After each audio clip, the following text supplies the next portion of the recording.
Greetings, everyone. Happy Monday. Welcome to week 5. You are halfway done with this course now. Um, I have a few housekeeping things that I'd like to go over, and then we'll talk about week 5. First of all, when you submit your work to me, it has to be in a Word document. Some people can't, there are occasions where other people will be reading your documents. An example of that was week 2, where everybody saw what everybody did. But I'm not able to make comments on PDFs the way I am on Word documents. So please, no more PDFs, just Word documents. If you need technical assistance on with Word, please feel free to hit me up. I'm relatively fluent in that language. About your papers, lovely, wonderful papers. I tend to put extensive feedback on many papers. Please don't let that attack your ego. Please don't oh, the first thing that he said was my title page was wrong. I'm providing you with feedback that you're going to be able to use learning this APA language and learning how to write effectively and competently, because your final project will be an APA. It is on the rubric, and it counts for points. So don't lose those points. Again, many of you are going to go on for a master's degree.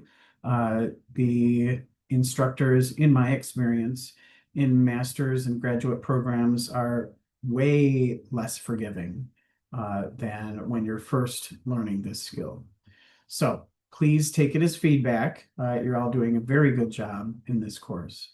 APA will apply to all assignments for the rest of the course, except your reflective journals.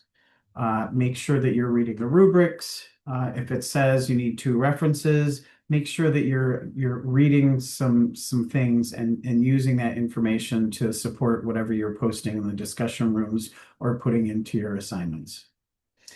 I've had some questions about the project that you're going to be working on. It is a quality improvement project. So you need to use a formal quality improvement methodology, which you are outlining. You did presentations about them in week 2, and this week you will be looking at the QI methodology that your organization uses and speaking to it a little bit more in depth. You need to target specific measurable process gaps. For example, an onboarding efficiency problem, a compliance problem with clinical guidelines, and then you need to be able to track the data that says what impact your project has on that problem. So data-driven methodology and measurable outcomes, and those are your keys for your project. This week, get my screen over here. I'm going to share my screen. Let's go over what we're doing this week.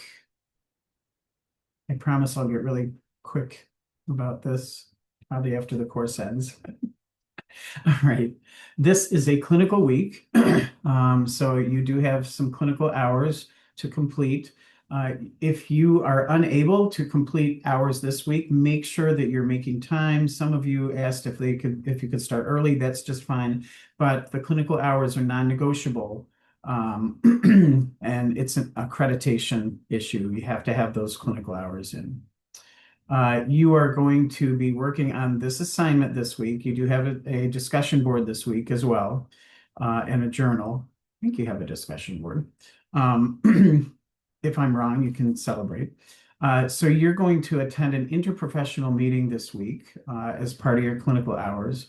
One student that I just met with is going to go to her UPC, their magnet facility, and they have unit practice councils. That does qualify as an interprofessional meeting. You're going to meet with a nurse who's involved in performance or QI initiatives, and you're going to find out what process they use, what methodology the organization uses for quality improvement initiatives. Some places use Lean Six Sigma, some places use PDSA. Upstate, I know, uses PDSA. And then you're going to be writing about it down here.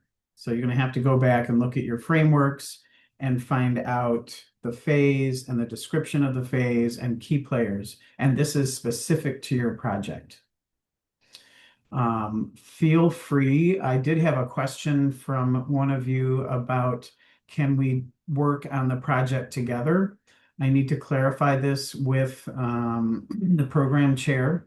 I encourage you to get together and talk about your projects, but I think they have to be separate projects. So each of you is going to do your own project, your own QI initiative for your bachelor's degree. I'm going to clarify that, so stay tuned on that. You all are doing very well. I'm working on week 4 grading tonight, and I'm really liking what I'm seeing. Please don't hesitate to reach out. Again, text messaging is the quickest way to get me. And yes, happy reading and happy writing.